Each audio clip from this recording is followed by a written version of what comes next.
Bismillahirrahmanirrahim. Assalamualaikum warahmatullahi wabarakatuh. Anak-anak ibu yang ibu rindukan ya, karena sudah 2 pekan ini Bu kurang efektif dalam bertemu dengan kalian. 2 pekan yang lalu bolak-balik yang ke Semarang itu ya, karena urusan kantor. Kemudian qadarulahnya di minggu berikutnya Bu sakit. Ini juga ini Bu habis operasi kecil, sehingga pergerakan secara verbal memang sangat berkurang. Untuk itu Bu minta maaf sekali tidak bisa mendampingi kalian. Bu hanya bisa mendampingi secara tertulis di classroom kalian. Tapi Bu lihat hasil post test kalian itu ada beberapa yang Bu harus bahas, sehingga nanti capaian belajar kita di KD hidrokarbon bisa lebih maksimal. Masih ingat materi hidrokarbon akan kita pelajari hari ini sore ini Bu akan membahas secara singkat hidrokarbon dari pertemuan 1, kedua, ketiga, dan keempat. Kalian sudah siap? Oke, kita masuk ke pertemuan pertama. Untuk pertemuan pertama Ibu bahas secara cepat saja ya, karena pertemuan pertama waktu itu kan semua kelas insya Allah Ibu masuk. Kita mengingat atau mereview materi bahwa sub di hidrokarbon pertemuan pertama kalian belajar tentang pengertian senyawa hidrokarbon, definisinya, post testnya juga hasilnya bagus-bagus. Kemudian jenis hidrokarbon berdasarkan jenis ikatannya ini juga Ibu sudah terangkan semua, dan hasil post test juga bagus, dan kekhasan atom karbon. Nah, kekhasan atom karbon kalian bisa menambahkan materi dengan membaca referensi atau literasi di sumber-sumber lain atau di buku cetak yang ada di perpustakaan. Karena waktu itu Ibu masuk, jadi kita langsung ke pertemuan kedua. Di pertemuan kedua, sebenarnya sudah sebagian kelas itu sudah membahas tentang tata nama hidrokarbon alkana, alkena, dan alkuna. Tapi ada 2 atau 3 kelas yang Ibu tidak masuk kelas karena waktu itu Ibu ada kepentingan dinas ke Semarang. Nah, kita ingat ini, jadi hidrokarbon, kita tahu bahwa hidrokarbon itu ada jenis alkana, alkena, dan alkuna. Di kelas alkana, antar C dengan C-nya katanya tunggal. Alkena, C dengan C-nya rangkap 2, dan alkuna, C dengan C rangkap 3. Kemudian alkana rumusnya adalah CnH2n plus 2. Alkena CnH2n-2, sementara alkuna CnH2n-2 ya. Kemudian kita tahu bahwa berdasarkan kelompoknya alkana kategori hidrokarbon jenuh, alkena dan alkuna hidrokarbon tak jenuh. Nah, kenapa ini tiba-tiba di rumus? Ini sudah dibahas sebenarnya di dalam kelas, jadi ada beberapa contoh sehingga bisa menyimpulkan bahwa alkana, alkena, dan alkuna memiliki rumus yang seperti ini. Tapi karena ini sifatnya hanya mereview, sehingga Ibu hanya langsung menuliskan perbedaan secara umum alkana, alkena, alkuna. Perbedaan pertama adalah jenis ikatannya, apakah tunggal atau rangkap, rangkapnya 2 atau rangkap 3. Kemudian ingat rumusnya, rumus umum dari alkana, alkena, dan alkuna. Sebagai contoh misalnya begini, ada senyawa A, B, C, D. Ayo kita tebak, senyawa A kategori hidrokarbon alkana, alkena, atau alkuna.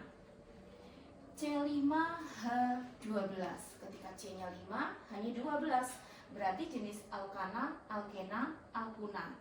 Berarti ini kan 5, ketika 2N, berarti 5 kali 2, itu 10, kok jadi 12? Berarti kan karena ketambah 2, berarti senyawa A adalah alkana.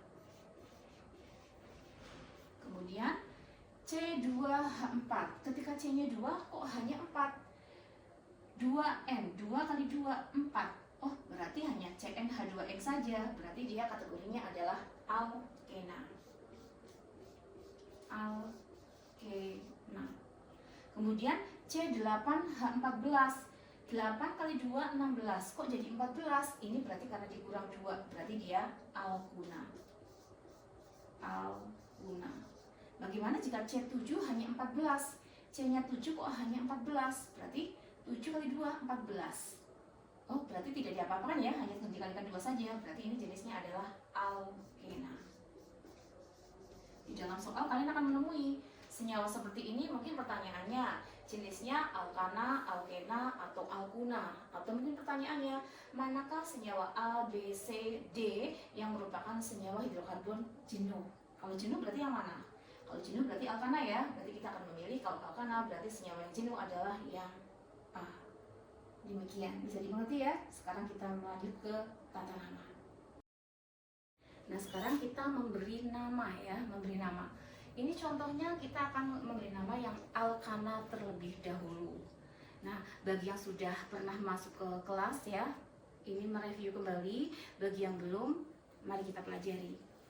Tata nama itu tadi kita sudah bahas alkana, alkena, alkuna, dan nanti ada alkil. Alkil itu adalah cabang ya.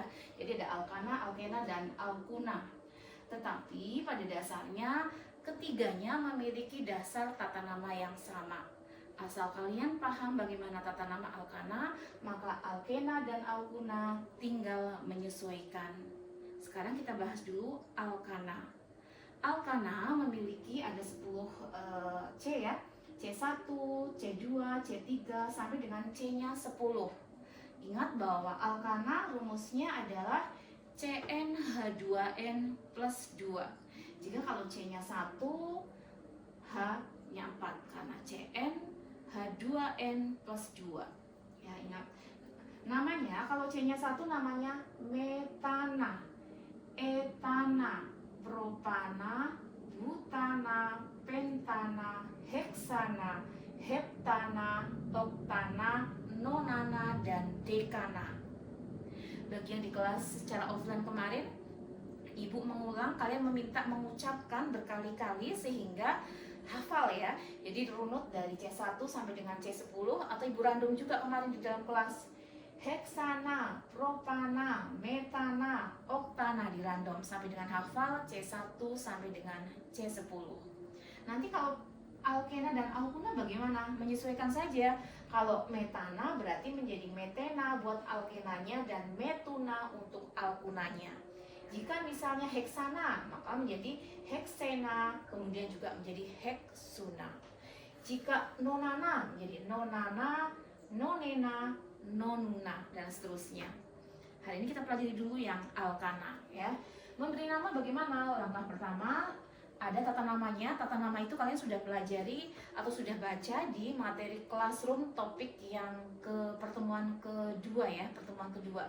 Di pertemuan kedua kalian bisa membaca materi tata nama secara berurut. Nah, karena ibu anggap kalian sudah membaca di classroom, materi di classroom yang sudah ibu upload, sehingga hari ini pembahasan saja yang dimana di sebagian dari kalian itu bingung bagaimana memberi nama. Memberi nama, ibu tulisnya ini hanya CC saja ya, tidak lengkap dengan hidrogen. Ingat, hidrokarbon adalah senyawa yang isinya hanya hidrogen dan karbon. Sehingga misalnya C dengan C kan tangannya harus 4. Di pertemuan 1 sudah dibahas, sehingga karena karbon tangannya 4, karena dia 4 valensi ya, sehingga hanya kurang 3. Dengan C-nya 1 hanya 3. Nah, C yang ini, C yang kedua ini berarti tangannya sudah 1 sebelah kiri, 1 sebelah kanan, sudah tangan 2. Sementara ingat, C tangannya 4 kalau sudah punya 2, sehingga kalau kita lengkapi, ini kita lengkapi menjadi H2. Yang ini berapa? C yang ini berikat 1 dengan C, berikat 1 dengan C sebelah kanan, berarti sudah 2. Berarti C ini juga kurang 2. Yang ini berarti kurang 3. Kenapa kurang 3? Karena sudah berikat 1 dengan karbon sebelah kirinya. Kemudian yang ini kita lengkapkan. Ini 3, ini 2, ini 1. Kenapa 1, Bu? Iya, karena 1 karena karbon ini sudah berikat 1, 2, 3. Sehingga karbon ini hidrogennya kurang 1. Ini kurang berapa? Kan 1 ya, berarti kurang 3. Ini kurang berapa? Kurang 3. Kita lengkapkan dulu semuanya.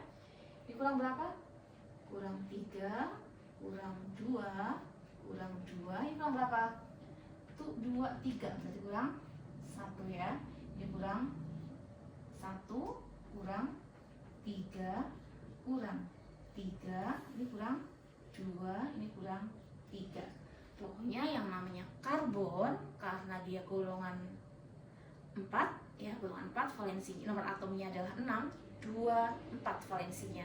Sehingga karena valensinya 4, dia kurang 4 untuk stabilan, makanya dia tangannya 4. Nah, intinya karbon bertangan 4.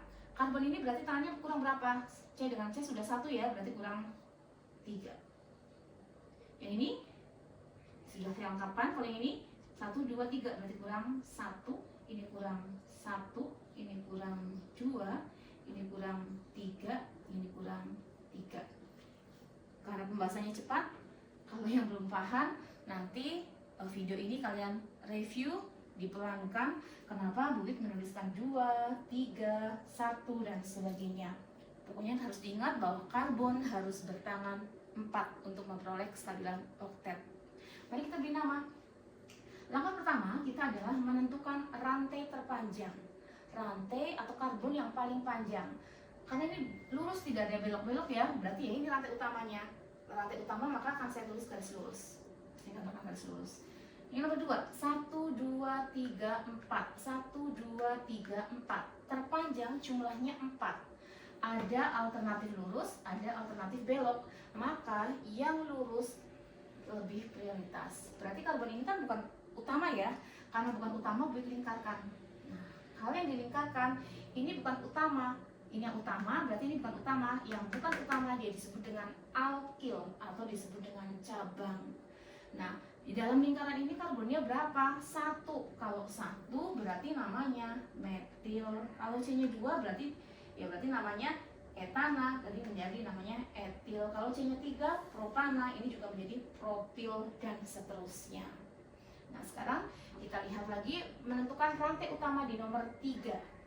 1, 2, 3, 4, 5, 6. 1, 2, 3, 4, 5, 6. 1, 2, 3, 4, 5. 1, 2, 3, 4, 5, 6. Ternyata rantai karbon terpanjang adalah 6. Tetapi ingat, 6 itu ada beberapa alternatif.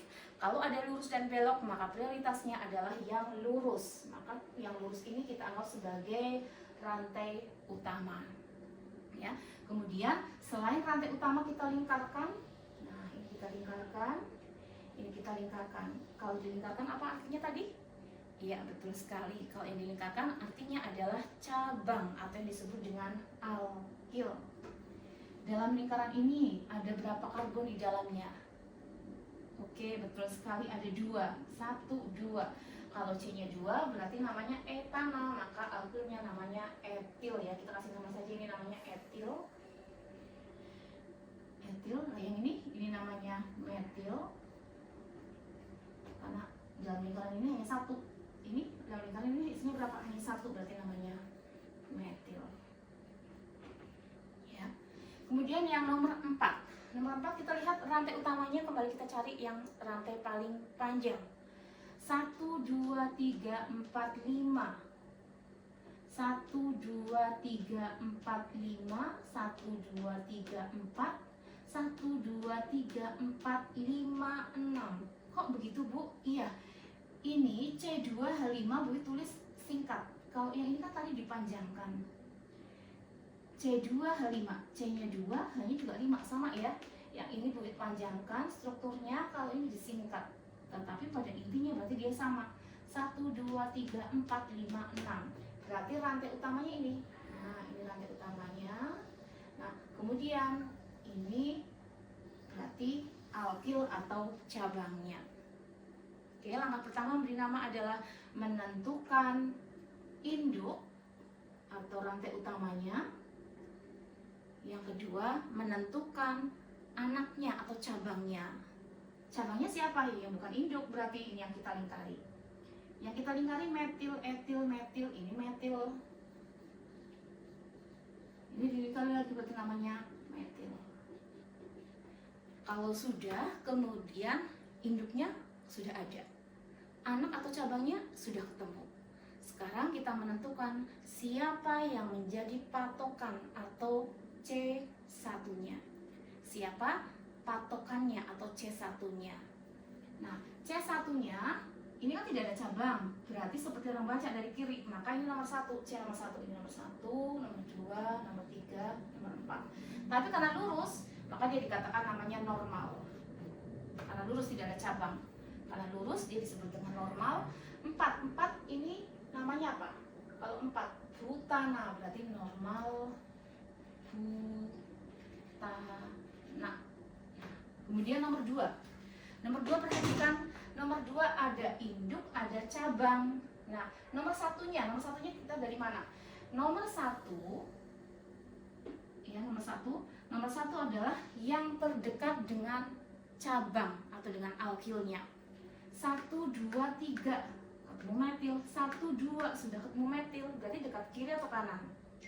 Oke, bagus sekali, lewat kanan. Karena apa? 1, 2 sudah ketemu metil. Kalau dari kiri kan 1, 2, 3 baru ketemu metil, berarti kita mulai dari kanan. 1, 2, 3, 4. Berarti kalau perhatikan ini dari kiri ya, karena tidak ada cabang. Kalau ini yang terdekat dengan cabang, maka nomor satunya dari kanan. Sehingga namanya apa? Cara memberi namanya bagaimana? Cara memberi namanya kita sebutkan cabangnya dulu. Cabangnya siapa? Metil. Di nomor berapa? 2. Berarti kita tulis namanya adalah 2 strip metil. Masih ada lagi nggak anaknya atau cabangnya? Sudah nggak ada. Kalau sudah tidak ada, kita sebutkan induknya. Induknya apa? 4. Butana. Berarti 2 metil butana. Butana. Jadi struktur nomor 2 namanya adalah 2 metil butana. Ada sedikit gambaran. Sekarang kita lihat nomor 3. Dari manakah kita memulai C1-nya? Dari kiri atau dari kanan? Kalau dari kiri, 1, 2, 3, 4 ketemu etil. Kalau dari kanan, 1, 2 sudah ketemu alkil, metil ya.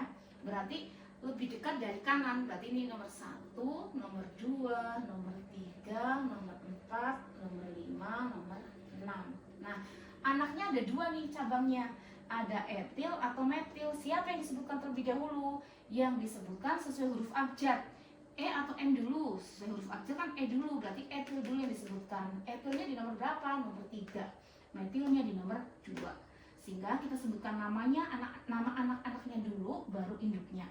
Berarti anaknya adalah etil di nomor berapa? 3. Berarti 3 strip etil. Nah, kemudian metil di nomor berapa? 2. Berarti 3 etil, 2 strip metil. Utamanya berapa? 6. Nah, kalau 6 namanya siapa? Heksana. Heksana, ini nulisnya ke sini. 3 etil, 2 metil, heksana. Ya. Kemudian yang terakhir, nomor 4, contoh yang terakhir. Kalau dari kanan, berarti dari kanan ini kan dari atas ya, karena ini C2. 1, 2, 3 sudah ketemu. 1, 2, 3. Perhatikan, ini bukan dari sini, ingat, karena ini adalah alkil. Kita mulai dari atas nih ya. 1, 2, kan 2. 3 ketemu metil. Dari kanan, 1, 2, 3 ketemu metil. Ternyata baik dari kiri atau dari kanan itu sama posisinya. Kalau sama posisinya maka kita anggap seperti orang baca dari kiri berarti ya. Berarti ini nomor 1 dan nomor 2. Kemudian ini nomor 3. Ini nomor 4, nomor 5 dan nomor 6. Nah, anaknya siapa? Anaknya metil dan metil. Kalau tadi kan namanya etil sama metil ya. Yang disebutkan siapa? Etilnya dulu, karena E sama M, E dulu baru M secara abjad. Nah, sekarang ternyata anaknya metil sama metil, kembar anaknya. Nah, kalau kembar maka diawali dengan kata di jika anaknya kembar 2, tri jika 3, buta jika 4, penta jika 5 dan seterusnya.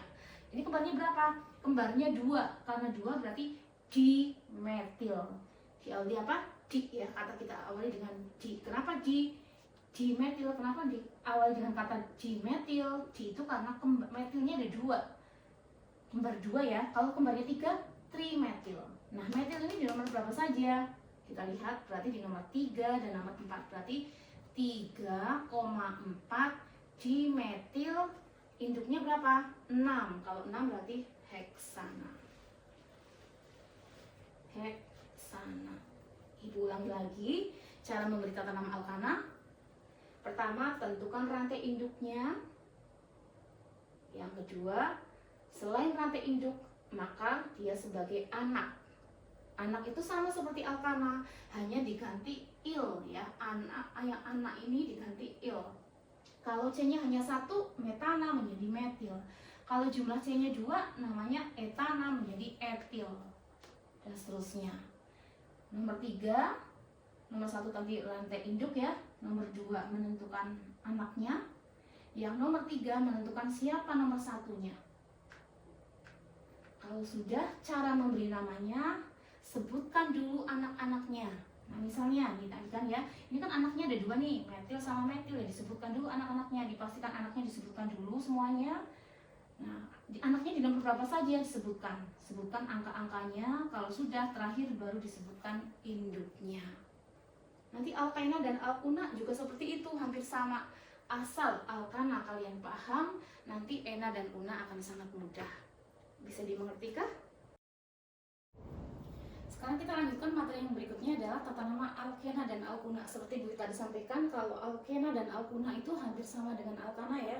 Hanya bedanya nanti kata ana diganti dengan ena. Nah, kemudian ciri khasnya ingat, kalau salah satu ada rangkap 2, berarti dia kategorinya alkena. Nah, nanti kalau yang rangkap 3 namanya alkuna. Ena dan una itu sama konsepnya. Asal nanti enanya paham, ya unanya otomatis paham. Ya. Nah, kemudian apa bedanya tata nama alkena dan alkuna dengan alkana? Konsepnya kan sama.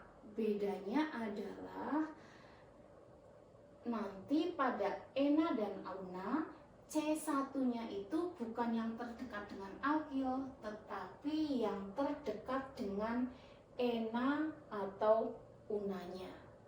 Langkah pertama sama, tentukan rantai induk atau rantai utamanya. Ini mohon maaf, gue tidak tuliskan hidrokarbonnya ya, anggap saja kalian tahu. Pokoknya yang namanya C, karbon tangannya harus 4. Misalnya ini berarti kan C dengan C ini sudah 2, berarti ini kurang berapa? Ya kurang 2. Yang ini 1, 2, 3, sudah 3 kan ya, berarti ini kurang berapa? Kurang 1. Ini kurang berapa? Kurang 2. Ini kurang berapa? Kurang 3. Jadi anggap kalian sudah bisa ya, apalagi kita sudah pernah ketemu offline. Ini buat utamakan teman-teman atau kalian yang teman-temannya kemarin kelas lain itu tidak buat masuk kelas di kelasnya kalian. Kembali ke sini. Berarti ini kategorinya ena ya, karena ada rangkap 2. Nah, ini juga ada enanya. Nah, rantai utamanya, cara menentukan rantai utamanya, karena ini tidak ada induknya, tidak ada cabangnya, berarti ini lurus, ini utamanya. Yang ini bagaimana? 1, 2, 3, 4, 5. 1, 2, 3, 4, 5. 1, 2, 3, 4, 5. Ada 5, 5-nya bisa lurus, bisa belok. Nah, C nomor satunya, ini berarti utamanya ini ya. Kalau ini utama berarti kan ini cabangnya. Dalam cabang ini, dalam lingkaran ini ada berapa C-nya? 1. Kalau C-nya 1, ingat namanya apa tadi? Metana. Kalau metana berarti namanya adalah metil. Ya, metil. Kemudian C1-nya, kalau dari sini ini C1-nya dari kiri, 1, 2, 3, 4. Kenapa? Karena tidak ada cabangnya. Perhatikan nomor 2, ada cabangnya ya. Karena ada cabangnya. Sekarang kalau alkana kan C1-nya yang terdekat dengan cabang dari kanan seharusnya. Tetapi ingat, ini ada rangkap 2-nya atau rangkap 3-nya. Jika ada rangkap 2-nya, maka ini prioritas menjadi C1-nya ya, yang menjadi prioritas, menjadi patokan mana yang terdekat dengan rangkap 2 atau rangkap 3. Rangkap 1, rangkap 2, berarti ini C1-nya dari 1, 2, sudah ketemu kan? Kalau dari kanan 1, 2, 3 baru ketemu. Ini nomor 2, 3, 4, 5. Nah ini 1, 2, 3, 4 baru ketemu. 1, 2 udah ketemu. Berarti kalau yang bawah ini nomor 3, ini dari kanan. 1, 2, 3, 4, 5, 6. Ini lurus ya. Berarti ini 1, 2, 3, 4, 5, 6, 7. Seperti tadi, kalau bukan utama kita lingkari menunjukkan apa? Oke, bagus sekali, menunjukkan alkil atau cabang ya. Berarti ini C-nya 2, berarti namanya etil. Ini cabangnya berapa? C-nya hanya 1, berarti namanya metil. Ini berarti cabang, berarti cabang, berarti cabang. Ini namanya metil ya. Kan C-nya hanya 1, metil. Ini namanya metil. Ini namanya etil. Oke. Nah, metil, etil tidak paham ya. Cara memberi namanya bagaimana? Cara memberi namanya sama kok. Kalau ada anaknya, sebutkan dulu anaknya. Nah, anaknya di posisi nomor berapa? Kalau sudah baru induknya. 1, ada anaknya nggak? Tidak ada. Kalau tidak ada berarti diawali dengan kata normal. Berarti dia namanya normal. Normalnya berapa? 1, 2, 3, 4. Berarti butana. Tapi ingat, ada rangkap 2, berarti namanya una diganti menjadi ena, berarti menjadi normal butena. Nomor 2, 1, 2, 3, 4, 5. Ada anak, anaknya siapa? Metil, berarti namanya menjadi 4 metil 5 pen, ingat pentena ya. Kemudian nomor 3, ada 6. Anaknya mana nih? Anaknya ada 2, tuh 2. Nah, anaknya ada etil, ada metil. Siapa yang disebutkan dulu? Oke, bagus sekali. Yang disebutkan adalah yang E sama M. E dulu ya, berarti etil dulu. Nomor berapa etilnya? Nomor 4. Berarti 4 etil 3. Kenapa 3? Karena metilnya nomor 3. 3 metil. Kemudian 6. 6-nya apa? Kalau 6 berarti hek apa? Hek ya. Heksena. Heksena kata enak. Yang terakhir, oh hati-hati. Ternyata yang terakhir adalah rangkap 3. Kalau rangkap 3 ingat bukan ena ya, tetapi una. Kalau una berarti dia sama seperti alkena. Di nomor 1 anaknya siapa nih? Anaknya ada metil, etil. Wah, ada anak kembar nih ya. Metil, dimetil, ada etil. Berarti kita sebutkan metil kan di depannya menjadi huruf D ya. Dimetil. D sama E mana dulu? Berarti D ya, D dulu. Berarti dimetil. Dimetilnya nomor berapa saja? Dimetilnya di nomor 3 dan 3 semua. 3,3. Ini kan 3, dimetil 4 ya. 4 apa? 4 etil. Nah, kemudian 7 itu apa? Hep apa hep? Hep ya. Hep, ingat rangkap 3. Hep una ya. Hep tuna. Begitu tata nama. Ada gambaran tidak? Kalau tidak, insya Allah paham ya. Kalau belum paham, diulang. Nanti yang ini buat foto, kemudian buat upload di grup WA kalian, di grup kelas WA ya. Jadi insya Allah kita bisa, ada kita ketemu di kelas grup WA, di classroom. Ini buat tambah support lagi penjelasan secara sedikit lebih rinci lewat link YouTube ini. Semoga meskipun gue tidak bisa bertemu offline dengan kalian, semoga bisa membantu kalian untuk memahamkan materi. Baik, yang terakhir tata nama saya rasa cukup ya, Ibu rasa cukup. Nanti kalau tidak paham atau belum paham, diulang review, di-download dulu ya videonya, kemudian diulang kembali. Nah sekarang di pertemuan keempat, materinya sebenarnya tinggal baca saja, tidak ada konsep hitung. Hanya di situ ada sedikit kita belajar atau kalian belajar diminta menguasai bensin itu jenisnya macam-macam ya. Ada namanya premium, ada namanya pertamax, ada namanya pertamax plus. Kenapa harganya berbeda? Kalau teman-teman yang offline kemarin katanya ya harganya berbeda karena kualitasnya berbeda, dan itu betul sekali ya secara ekonomi bahwa harga menunjukkan kualitas. Semakin mahal berarti karena memang kualitasnya memang lebih bagus. Nah, bagusnya kenapa? Kita bahas secara kimia. Nah, untuk bensin bagaimana proses dan sebagainya itu Buit harap kalian baca sendiri di di classroom, dan kalian juga sudah proses dan Ibu lihat juga ketercapaiannya cukup bagus. Kalian bisa belajar bagaimana proses perolehan sampai dengan terbentuknya bensin. Kemudian ada bensin premium yang sekarang tidak digunakan karena menggunakan TEL yang menimbulkan efek adanya polutan yang namanya timbal gitu ya. Kalian sudah membaca. Kemudian kegunaan dari alkana, alkena, dan alkuna juga Buit harap kalian membaca sendiri, karena ini Buit hanya mereview materi-materi yang nilai di antara kalian itu masih belum maksimal gitu ya. Kita mulai. Premium, di situ ada tertulis misalnya premium RON-nya 88 RON, octane number ya, octane number. Karena kita tahu bahwa yang namanya bensin itu tersusun atas 2 senyawa yang namanya normal heptan dan isoktana.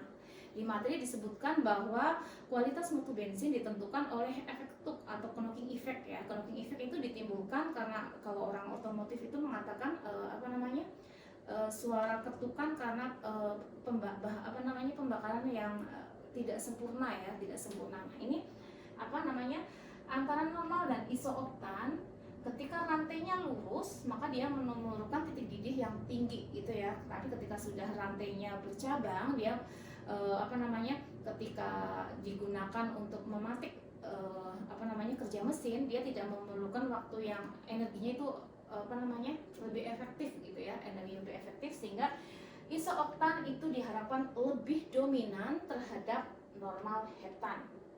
Nah, ingat, bensin terdiri atas normal heptana dan isooktana. Isooktana itu punya nama lain 2,2,4-trimetilpentana, berarti rantai karbon yang bercabang ya.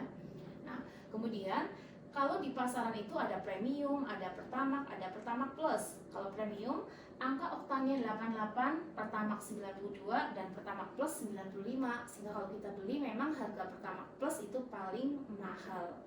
Nah, ini kenapa dan apa artinya? Tadi disebutkan, jika kualitas mutu bensin akan semakin baik jika dia memiliki knocking effect yang serendah mungkin. Nah, knocking effect ini ditentukan atau dominan jika normal heptananya itu lebih banyak. Untuk itu, supaya knocking effect-nya bisa ditekan, maka kita harus mencari bahan bakar yang memiliki nilai oktan tinggi. Nah, ketika bahan bakar atau bensin atau hasil sulingan bensin pertama kali, jadi eksplorasi minyak bumi kan diolah itu ya, ada menghasilkan LPG, aftur, LPG, kemudian bensin, kemudian minyak tanah, sampai dengan yang terakhir residu itu atau ampas ya, residu itu nanti untuk membuat plastik dan sebagainya. Nah, kemudian waktu pertama kali diperoleh itu bilangan oktannya, komposisi oktannya itu hanya sekitar 60-65. Nah, ini sangat tidak disukai oleh orang-orang otomotif karena menimbulkan knocking effect yang sangat tidak nyaman, dan itu akan merusak kinerja atau performa kinerja mesin gitu ya dalam kendaraan. Sehingga kemudian ditambahkanlah, kalau premium kita tahu, kalau kalian baca itu kan ada ya di materi classroom, ditambahkan tetraethylit atau TEL gitu ya, kalian baca lagi, ini 88. Kalau pertama ditambahkan MTBE 92 dan sebagainya, dibaca lagi ya Mas Mbak ya. Maaf, gue tidak bisa menerangkan lebih lama karena kalian bisa baca sendiri. Nah, sekarang yang akan gue tuliskan atau terangkan adalah apa sih artinya bilangan oktan atau oktan number 88, 92, 95. Nah, misalnya begini, ada suatu bahan bakar memiliki nilai oktan number-nya adalah 90. Artinya apa?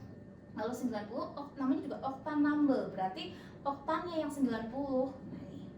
Maka oktannya 90, berarti sisanya berapa? Namanya juga 100 dikurang 90, sisanya berapa? Sisanya kan 10 ya. Berarti 10 itu miliknya siapa? Ya milik normal hektan. Jadi yang diharapkan kualitas mutu bensin ditentukan oleh isooktana.